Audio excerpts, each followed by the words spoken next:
नमस्कार मित्रांनो, आपण कसे आहात?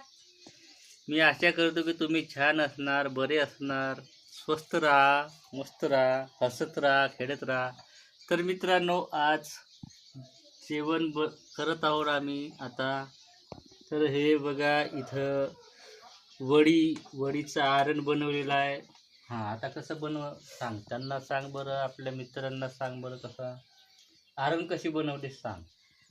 आरण पहिलं वडी घ्यायची, मग तेल टाकायचं, तिखट मीठ टाकायचं, कांदा, मिरची, टमाटर आणि मग चांगलं शिजवायचं आणि आणि पीठ मग लावायचं हा. आणि मग वडी टाकायची पीठ आणि लावून मग आरण बनवायचं आणि मग तिथे रसा टाकायचा. ते थोडीशी शिजून झाली का मग पीठ लावून आरण बनवलेलं आहे. आणि हा, हे आरण आपल्या गावाकडील आणि मग भाजी आरण आपण मराठी